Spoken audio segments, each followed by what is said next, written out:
people pray, they use the word just a lot. God, we just pray. God, would you just? Or God, just grant us. I think people use it mostly as a filler, because who wants to at God? But the word does more than just fill space. Just implies simplicity. God, we only want this one little thing. We're keeping it simple. But the truth is, nothing about our world or our lives is simple.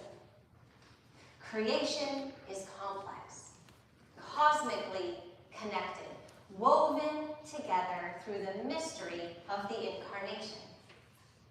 As Christians, we are called to recognize this interbeing. We cannot do that if we try to keep faith small. That's like saying Jesus was just a baby.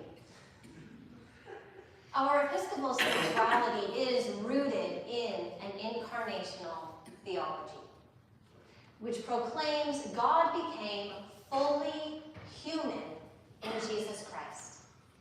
That means, by extension, all life, every creature, every relationship, every human experience is sacred and saturated with God's presence.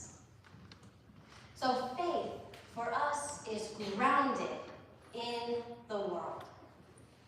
We value poetic liturgy and the arts, beautiful songs that draw us together. We tend to the well-being of the whole person and our whole community. We encounter God through one another and through creation. Worship isn't what only happens in this building. It includes how we embody Christ's love in our daily lives, and how we see God in our neighbors, in our work, in nature, and even in ourselves. When I teach kids about the incarnation, the sacredness of all human experiences, someone inevitably asks, even going to the bathroom, is that really sacred for every people? And the answer is yes, Jesus pooped. Kids love hearing that. And when we remember that the microbiome is alive in our gut, our dependence on food, farmers, soil, the cycle of life, it really does give new meaning to holy poop. So next time you're in the bathroom, maybe offer a quiet prayer of thanksgiving for all the ways your body is nourished by the sacredness of what's around you. Millions of living organisms rely on your care, just as the entire food system relies on our interconnection. And I say this with humor, but early church scholars argued for centuries about how human Jesus really was. Did he laugh? We know he cried. Their debates gave us this rich truth. Because of the incarnation, our faith moved from distant to intimate. God meets us precisely in the realness and messiness of life and redeems us there. So what does this mean for us now? How do we practice an incarnational theology? We keep training our eyes to see God. In the trees in your yard, the bees pollinating flowers, in the neighbors we adore, and the neighbors who drive us crazy.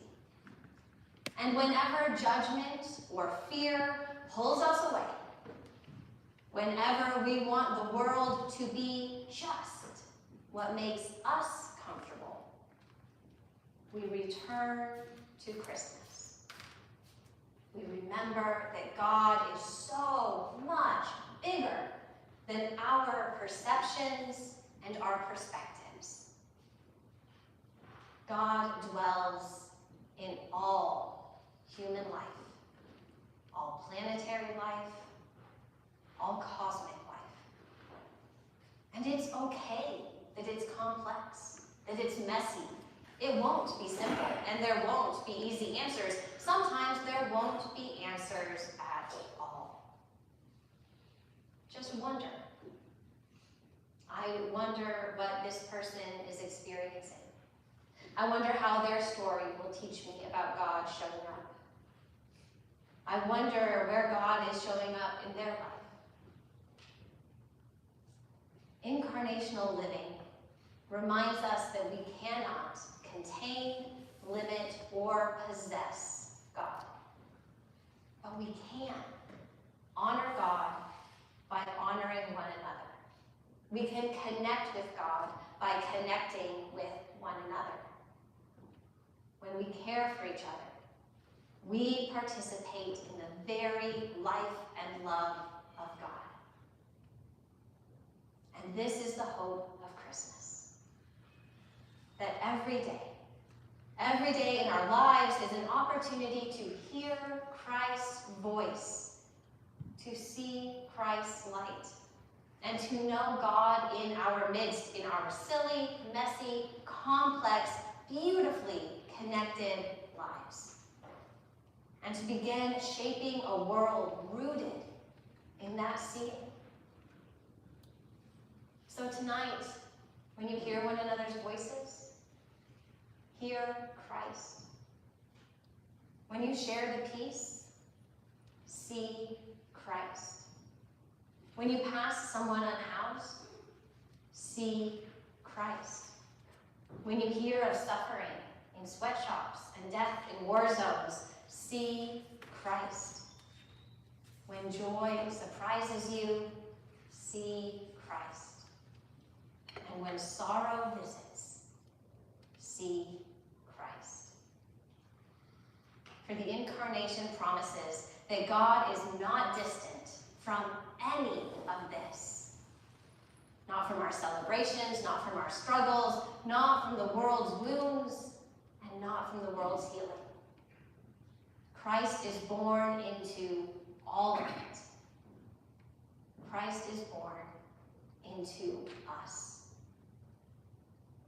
Christmas invites us to keep looking for this light, to keep honoring it wherever it appears, and to let it guide us so that we might make the world more loving, more just, more whole.